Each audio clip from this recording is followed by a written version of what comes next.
वंदे मातरम प्यारे साथियों। आज की क्लास में हम 26 मार्च की समसामयिक घटनाओं को देखने वाले हैं। क्लास इंपॉर्टेंट रहेगी। आज का मोटिवेशन कोड है हमारा भविष्य हमारे वर्तमान पर निर्भर होता है, इसलिए अपने लक्ष्य पर काम करो। आपका जो वर्तमान है, आपका जो प्रेजेंट टाइम है, यही आपका भविष्य निर्धारित करने वाला है।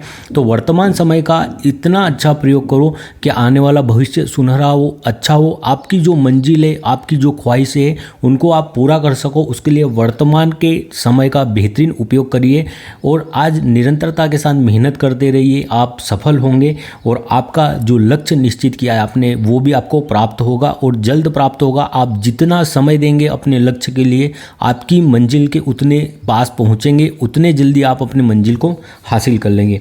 तो आइए आज की क्लास प्रारंभ करते हैं और इस क्लास की पीडीएफ प्राप्त करने के लिए आप डिस्क्रिप्शन में दिए लिंक से जुड़कर डेली पीडीएफ भी प्राप्त कर सकते हैं।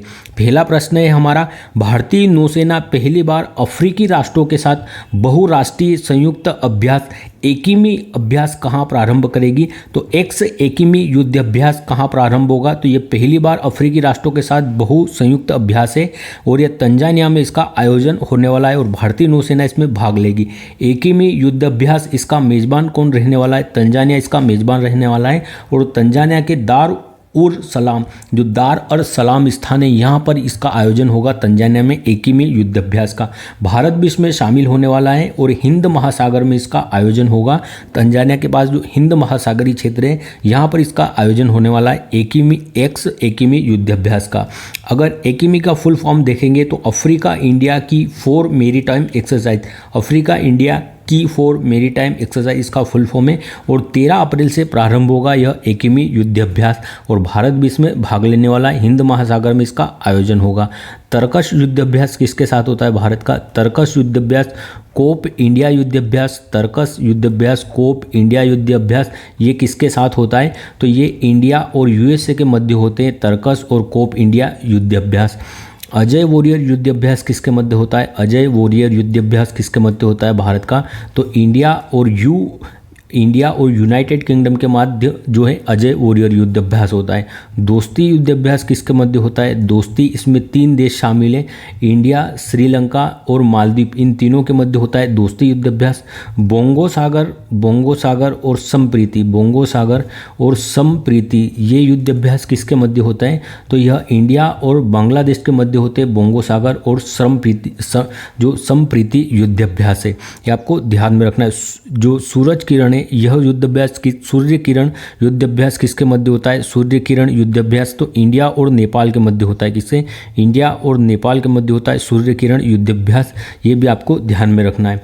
आगे देखते हैं हम, अगर अफ्रीका महाद्वीप का आप यहाँ मैप देखेंगे तो अफ्रीका महाद्वीप यहाँ पर दिखाई देगा। यहाँ पर तंजानिया देश स्थित है अफ्रीका महाद्वीप में और दोदोमा इसकी राजधानी है तंजानिया की। इसी के पास में आपको 2 जो है द्वीप दिखेंगे, पेम्बा और जंजीबार द्वीप। तंजानिया के पास में आपको 2 द्वीप दिखेंगे, पेम्बा और जंजीबार, और विश्व में यह लौंग उत्पादन के लिए प्रसिद्ध है, पेम्बा और जंजीबार। तो लौंग द्वीप कहा जाता है इन्हें, पेम्बा और जंजीबार को। यहाँ पर इसके ऊपर देखेंगे तंजानिया के जो उत्तर की ओर, तो यहाँ पर आपको केन्या देश दिखाई देगा। केन्या की राजधानी क्या है? तो नैरोबी इसकी राजधानी है और यूनाइटेड नेशन इन्वायरमेंट प्रोग्राम जो इसका मुख्यालय कहाँ पर है? तो नैरोबी केन्या में इसका मुख्यालय है। और मसाई जनजाति कहाँ पर निवास करती है? तो केन्या में निवास करती है मसाई जनजाति। आईआईटी मद्रास ने जो है अपना पहला ऑफशोर कैंपस भी कहाँ खोला था भारत से बाहर? तो आईआईटी मद्रास के द्वारा अपना पहला ऑफशोर कैंपस भी कहाँ पर खोला गया था? तो ये तंजानिया में प्रारंभ किया था। और इसकी एमडी किसे बनाया गया था? इसकी एमडी बनने वाली फर्स्ट महिला कौन थी जो ऑफशोर कैंपस थी इसकी? तो प्रीति अग्रवाल जी को इसका हेड बनाया गया था। माउंट किलिमंजारो, यह तंजानिया में ही स्थित है और अफ्रीका महाद्वीप की सबसे ऊंची चोटी है माउंट किलिमंजारो। सिनबेक्स युद्ध अभ्यास किसके मध्य होता है? तो इंडिया और कंबोडिया के मध्य पहली बार हुआ है सिनबेक्स युद्ध अभ्यास। और कहाँ पर आयोजित हुआ है? तो पुणे महाराष्ट्र में इसका आयोजन हुआ है सिनबेक्स युद्ध अभ्यास का। इस बार प्रवासी भारतीय दिवस का आयोजन कहाँ हुआ था? प्रवासी भारतीय दिवस, जो प्रवासी भारतीय दिवस है, भारतीय दिवस, इसका आयोजन कहाँ पर हुआ था? तो जो है उड़ीसा में इस बार इसका आयोजन होता है। और किस डेट को हम भारतीय प्रवासी दिवस मनाते हैं? तो 9 जनवरी को जो भारतीय प्रवासी दिवस मनाया जाता है, उड़ीसा में इस बार इसका आयोजन हुआ था। और प्रोबो जो यहाँ के त्रिनाथ और त्रिनिदाद और टोबैगो के जो यहाँ प्रधानमंत्री थे वो हमारे मुख्य अतिथि थे। और जो हमारा गणतंत्र दिवस था, गणतंत्र दिवस पर मुख्य अतिथि कौन थे हमारे, तो प्रोबोवो सुबियांतो थे जो कि इंडोनेशिया के राष्ट्रपति प्रोबोवो सुबियांतो गणतंत्र दिवस पर हमारे हेड थे। और यहाँ पर अगर देखिए किस राज्य की सर्वश्रेष्ठ झांकी बनी थी, तो महाकुंभ की जो झांकी थी उत्तर प्रदेश की, ये सर्वश्रेष्ठ झांकी रही थी। और मंत्रालय की श्रेणी में किसकी सर्वश्रेष्ठ झांकी रही थी, इसमें हमारा जो जनजाति मंत्रालय है, जो हमारा जनजाति मंत्रालय है, तो जनजाति मंत्रालय की जो झांकी है सर्वश्रेष्ठ रही है। और राज्यों में किसकी झांकी सर्वश्रेष्ठ रही थी, तो उत्तर प्रदेश की महाकुंभ की झांकी सर्वश्रेष्ठ रही थी इसमें। नेक्स्ट प्रश्न है, हाल ही में केंद्र सरकार ने सांसदों को वेतन कितने रुपए प्रति माह देने का अलाउंस किया है, या कितना वेतन देने के लिए जो है अब, तो इसे बढ़ाकर अभी 1.2 लाख, जो 1,24,000 रुपये अब जो है वेतन कर दिया गया है सांसदों का।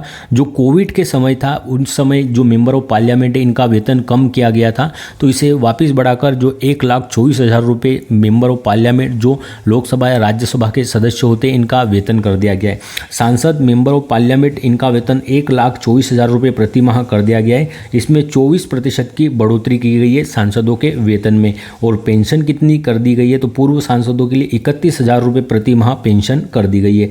हर 5 साल में इसमें परिवर्तन होता है। जो संसदों के जो सांसद होते हैं, संसद के जो सदस्य होते हैं, इनका जो वेतन भत्ते हैं इनमें 5 साल में परिवर्तन होता है। तो हर 5 साल में इसमें परिवर्तन होता है। और ये कब से लागू होने वाला है, जो 24% बढ़ोतरी के साथ जो 1,24,000 का वेतन लागू हुआ, ये कब से लागू होगा, तो 1 अप्रैल 2023 से इसे लागू किया गया है। अर्थात ये पीछे से लागू हुआ 1 अप्रैल 2024 से जो सांसदों को सैलरी है वो 1,24,000 के रूप में, जो 24,000 के रूप में प्राप्त होगी। अर्थात जो भी कटौती पहले हुई है इस कटौती की भरपाई की जाएगी और 1 अप्रैल 2023 से इसे लागू करके सैलरी प्रदान की जाएगी। अगर कोई भी योजना लागू होती है तो आपने देखा होगा कि वो भविष्य से लागू होती है या उसी डेट से लागू होती है जिस डेट से उसे प्रारंभ किया गया है। लेकिन जो इनकी सैलरी है, जो इनकी सैलरी लागू होगी ये कब से, तो ये 2023 से लागू करने वाले जो इनके हाथ में सिस्टम है, तो ये कुछ भी कर सकते हैं। योजनाएं उसी डेट से लागू होगी या आगामी भविष्य की तिथि से लागू होगी। लेकिन जो इनकी सैलरी है ये पिछले जो 2 वर्ष बीत गए उनकी भी सैलरी इनको मिलने वाली है 24% बढ़ोतरी के साथ। अगर संसद की बात करेंगे तो कौन से आर्टिकल में संसद का वर्णन है, तो 79 जो 79वां आर्टिकल है इसमें संसद के बारे में वर्णन है। और हमारे जो संसद है इसमें कौन कौन शामिल होता है, तो लोकसभा, राज्यसभा और जो प्राइम मिनिस्टर जो हमारे राष्ट्रपति होते हैं इसमें शामिल होते हैं। अगर बात करें लोकसभा कौन से आर्टिकल में, तो आर्टिकल 81 में लोकसभा का वर्णन है और आर्टिकल 80 में राज्यसभा का वर्णन है जो कि हमारा उच्च सदन है। राज्यसभा और लोकसभा दोनों की पहली बैठक कब होती है, तो 13 मई 1952 को फर्स्ट बैठक होती है राज्यसभा और लोकसभा दोनों की।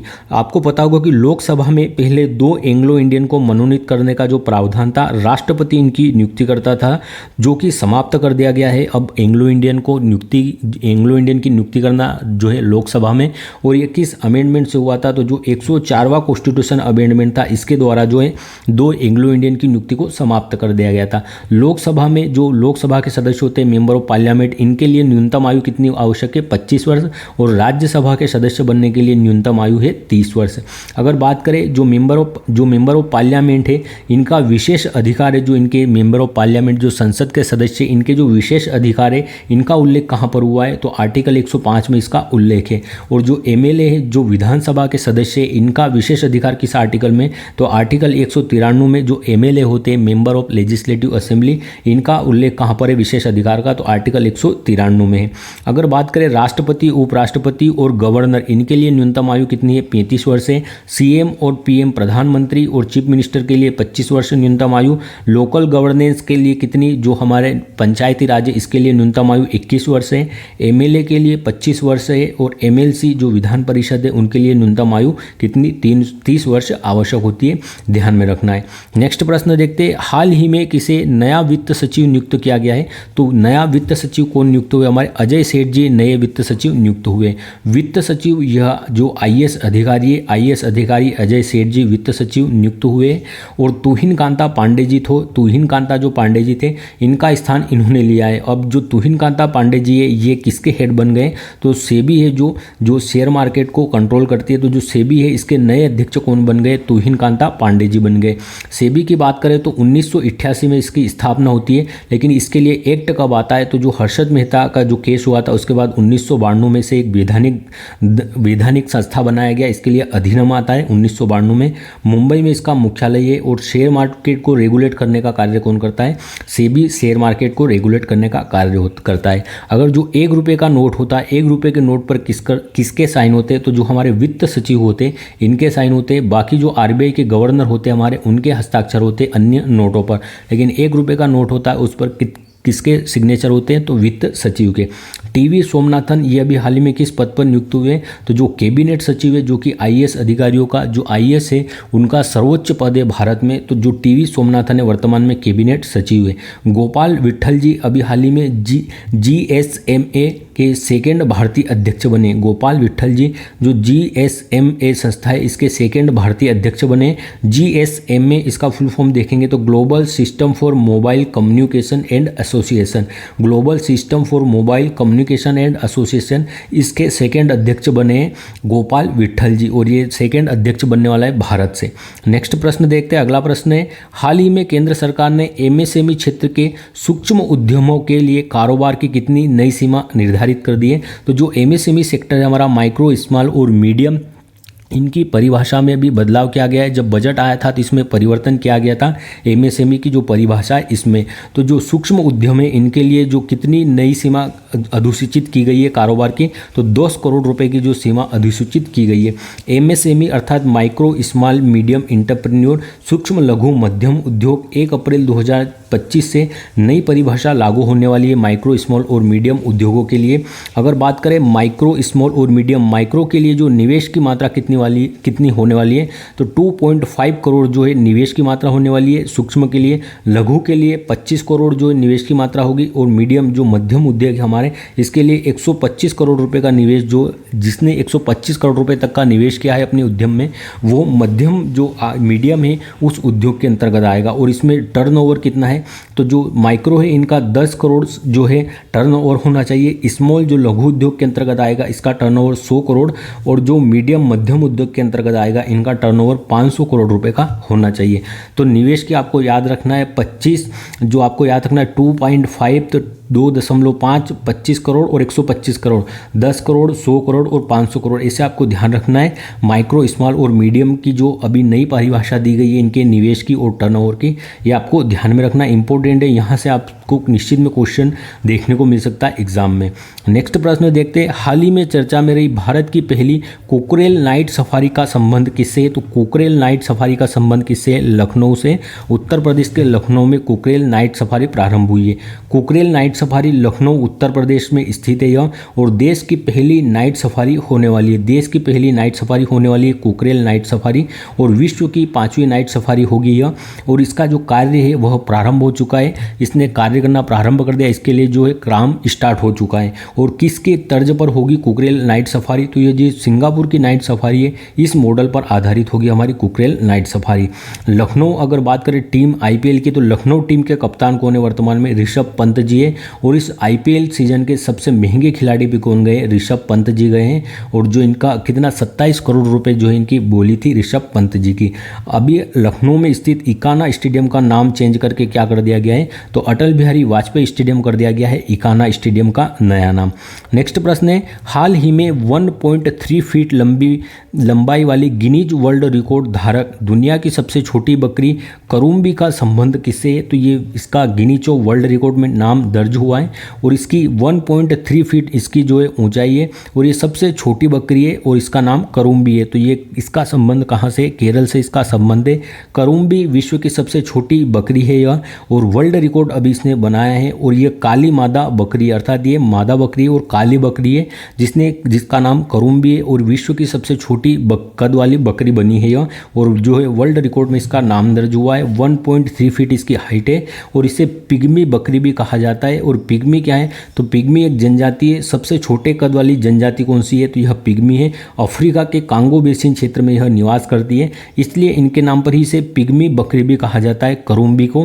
और ये मादा, जो काली मादा बकरी की एक प्रजाति है जिसने वर्ल्ड रिकॉर्ड बनाया है, सबसे छोटी बकरी होने का वर्ल्ड रिकॉर्ड इसके नाम दर्ज हुआ है। नेक्स्ट प्रश्न है, हाल ही में सिग्मो फेस्टिवल 2025 कहाँ आयोजित हुआ है, तो गोवा में इसका आयोजन होता है सिग्मो फेस्टिवल का, और इसे कोंकण होली भी कहा जाता है सिग्मो फेस्टिवल को ही। सिग्मो फेस्टिवल 2025 गोवा में इसका आयोजन होता है। 14 दिन चलने वाला त्यौहार है यह, और जो लौटे हुए सैनिक प्लस जो वसंत का स्वागत है, इसके लिए सिग्मो फेस्टिवल का आयोजन होता है। जो लौटे हुए सैनिक है, वापस अपने वतन लौटे हुए सैनिकों और बसंत के आगमन को लेकर इसका जो आयोजन होता है सिग्मो महोत्सव का।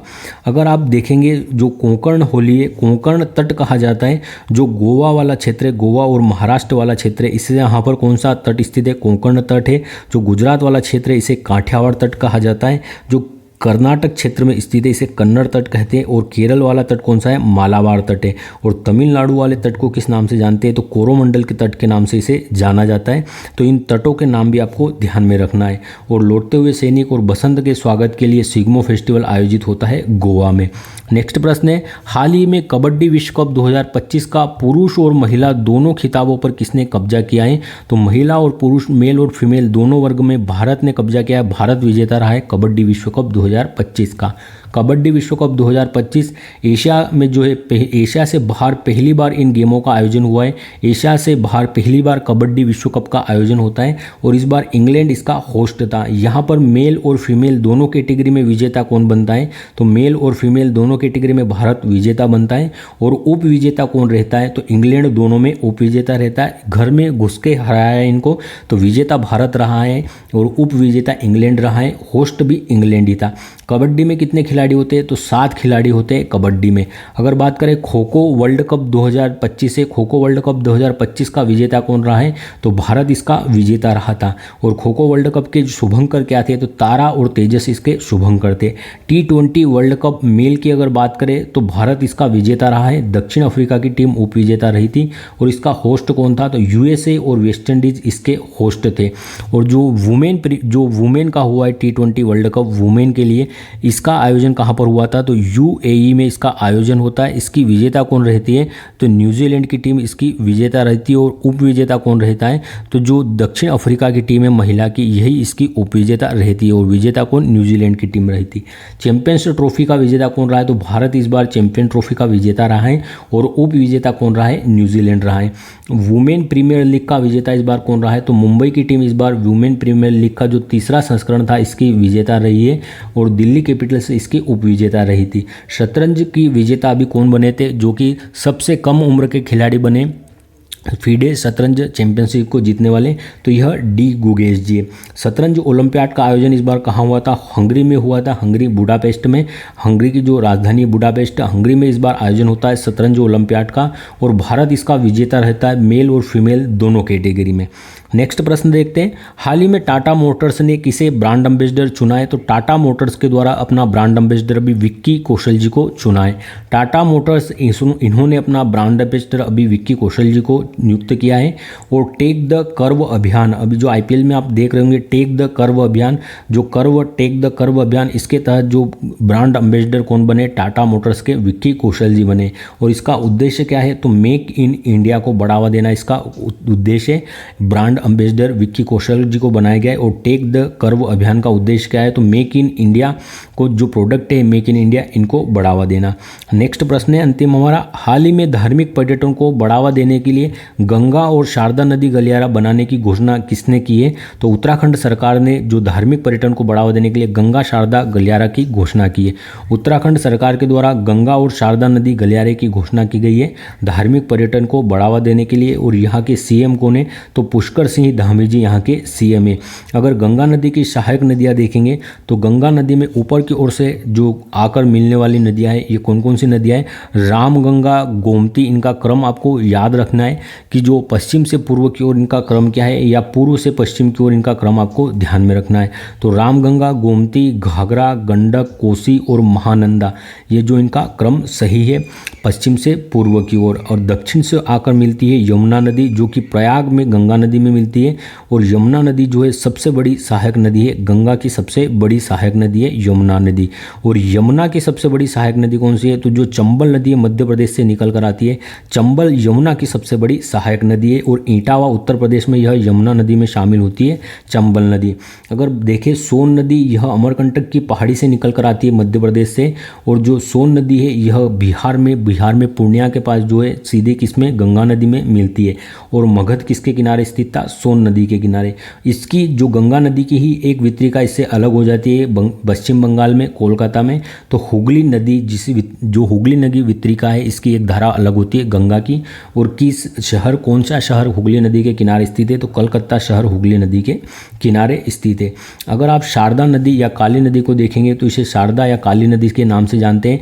यह उत्तराखंड वाला क्षेत्र है और यह यहाँ पर नेपाल है। तो इन दोनों के मध्य से प्रवाहित होती है शारदा या काली नदी। और इसका मार्ग परिवर्तित होता रहता है। और ये जो पिथौरागढ़ डिस्ट्रिक्ट है, जो उत्तराखंड का पिथौरागढ़ जिला है, यहाँ पर काला पानी और लिपुलेख स्थान भी है। तो जो यह विवादित रहते हैं, जो उत्तराखंड सरकार या भारत सरकार है, जो भारत और नेपाल के मध्य विवादित स्थान है, जो शारदा नदी या काली नदी है, इसको लेकर जो काला पानी और लिपुलेख क्षेत्र है, इस जो भारत और नेपाल के मध्य इनको लेकर विवाद है। यूसीसी यूनिफॉर्म सिविल एक्ट लागू करने वाला पहला राज्य कौन सा बन गया है भारत का? तो यूनिफॉर्म सिविल कोड लागू करने वाला पहला राज्य उत्तराखंड बना है। अपने यहाँ विधेयक बनाकर किसने लागू किया है? पहला राज्य बना है, तो यह उत्तराखंड है। फ्री एयर एम्बुलेंस सेवा कहाँ पर प्रारंभ हुई है? तो यह भी मोदी जी द्वारा उत्तराखंड में प्रारंभ की गई थी, फ्री एयर एम्बुलेंस सेवा। अब हम कल के प्रश्नों को रिवाइज कर लेते हैं। उससे पहले अगर आपके लिए क्लास अच्छी लगती है तो आप, मेरी ओर से आपको विनम्र आग्रह है, आपसे रिक्वेस्ट है कि आप क्लास को शेयर जरूर करें, अपने दोस्तों को इस क्लास से ज़रूर जोड़ें। और आपका जो भी रिव्यू रहता है, आप जैसा भी क्लास के बारे में देखते हैं, आपको जैसा भी सजेशन लगता है अच्छा, तो वो सजेशन भी ज़रूर दीजिएगा और इस क्लास को शेयर भी करिएगा। अब हम कल के प्रश्नों को रिवाइज कर लेते हैं। आपकी क्लास डेली प्रतिदिन आपको क्लास मिलती है, इसमें आपको रिविज़न कराया जाता है और मैं बेस्ट तरह से एक्सप्लेन करके आपको समझाने की कोशिश करता हूँ ताकि आपको अच्छे से करंट अफेयर्स समझ में आ जाए। फिर आप PDF से सेल्फ पढ़कर भी इसका रिवीजन कर सके।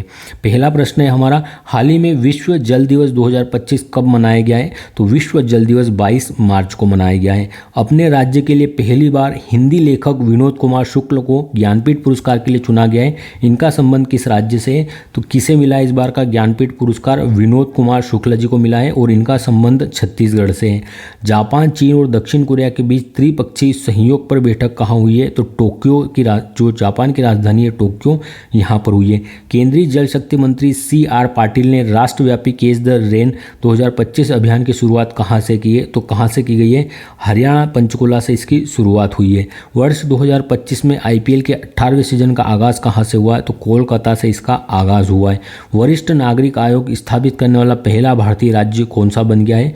तो यह केरल राज्य बन गया है, वरिष्ठ नागरिक आयोग स्थापित करने वाला। सांकेतिक भाषा में कार्यवाही प्रसारित करने वाला देश की पहली विधानसभा कौन सी बन गई है? पंजाब विधानसभा।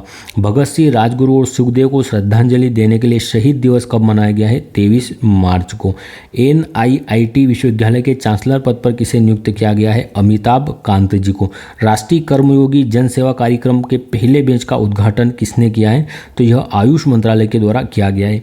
अब आज के प्रश्नों को देख लेते हैं। भारतीय नौसेना ने पहली बार अफ्रीकी राष्ट्रों के साथ बहुराष्ट्रीय संयुक्त अभ्यास एक्स एकेडमी कहाँ प्रारंभ करेगी? तो इसका आयोजन कहाँ पर होना है? तंजानिया में। केंद्र सरकार ने सांसदों को वेतन जो है 1,24,000 रुपये जो इनका वेतन कर दिया गया है।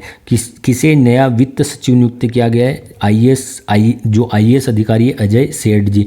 केंद्र सरकार ने MSME क्षेत्र के लिए सूक्ष्म उद्यमों के लिए कारोबार की कितनी नई सीमा अधिसूचित की है? 10 करोड़ की जो है अधिसूचित हुई है सीमा।